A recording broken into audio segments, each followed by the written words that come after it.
دوسروں کی ٹوہ میں لگے رہتے ہیں،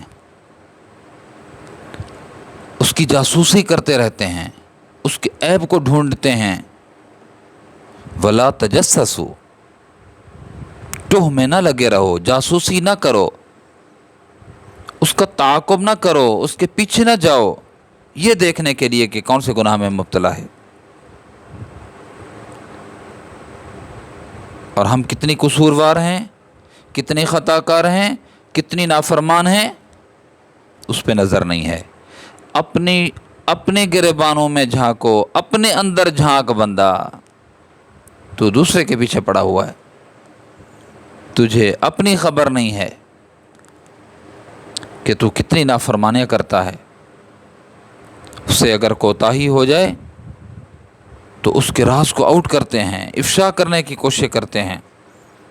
یہ اخلاق رذیلہ میں سے ہے، اخلاق رذیلہ میں سے ہے کہ دوسروں کے عیوب کی ٹوہ لگانا۔ اللہ کے بندے، وہ اگر گناہ کر رہا ہے، اس کا تعاقب کر رہے ہیں کہ گناہ کس کے ساتھ کر رہا ہے، زنا کس کے ساتھ کر رہا ہے، ہم بھی تو کم گناہ نہیں کر رہے۔ غیبت کی اس نے منہ کالا کیا، کہیں دور جا کر کیا، اور ہم نے یہ کبیرہ گناہوں میں سے کسی کی غیبت مسجد کے اندر کی، خانقاہ کے اندر کی، دینی مجالس کے اندر کی، دینی جلسوں کے اندر کی، تو یہ تو اشد ہے، یہ گناہ اشد ہے۔ اس کو اپنے گناہ پہ ندامت ہے، تبھی تو چھپا ہے۔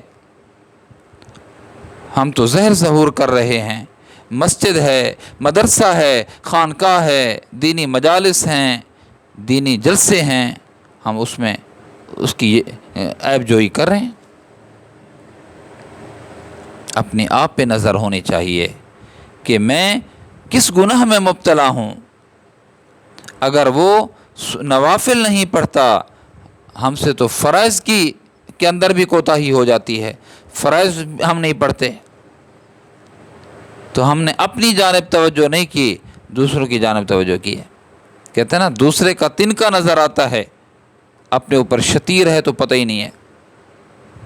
اپنے گریبانوں میں جھانکیں، اپنے عیوب پر مطلع ہوں، اپنے آپ کو اتنی مستغرق کر لیں، مصروف کر لیں، نیکیوں کا خوگر کر لیں کہ دوسروں کی عیوب پر انسان کی نگاہ ہی نہ جائے کہ کون سے گناہ میں مبتلا ہے۔ ارے بھائی، ہمیں کیا، مجھے تو اپنی فکر کرنی چاہیے کہ مجھ سے کون سے قصور ہو رہے ہیں، مجھ سے کون سی اللہ رب العزت کی نافرمانی ہو رہی ہے، مجھ سے کون سی کوتاہی ہو رہی ہے جس سے میرا رب مجھ سے ناراض ہو جائے۔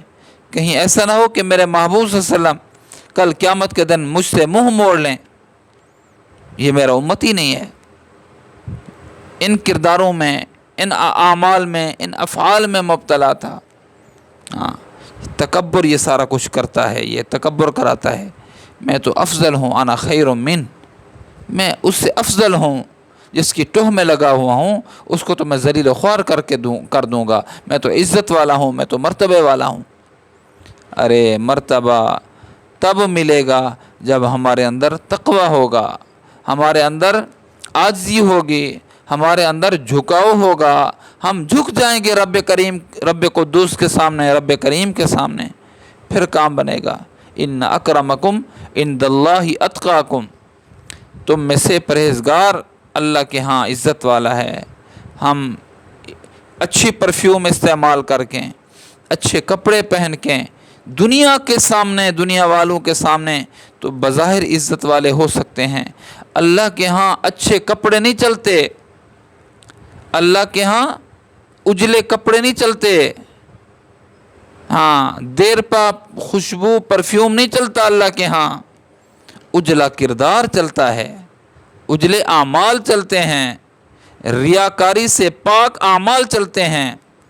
تکبر کی چادر جب بندہ پھینک دیتا ہے اور ہٹا دیتا ہے، عاجزی اور انکساری اختیار کر کے رب کے سامنے آ کر اجلا بن کے نماز پڑھتا ہے، اجلا بن کے عبادت کرتا ہے، اجلا بن کے خدمت خلق کرتا ہے، اللہ کے ہاں وہ اجلا پن یہ قبول ہے، نہ کہ داغدار تکبر کی چادر اوڑھ کر، نہ کہ کردار کو داغدار کر کے، نہ کہ نافرمانی کی چادر کو داغدار کر کے ہم اللہ کے حضور آئیں گے تو پھر کچھ بھی نہیں ہے میرے دوستو۔ تو اجلے بنے، اجلا کردار ہو، اجلے اعمال ہوں، اللہ کے ہاں یہ آدمی عزت والا ہے۔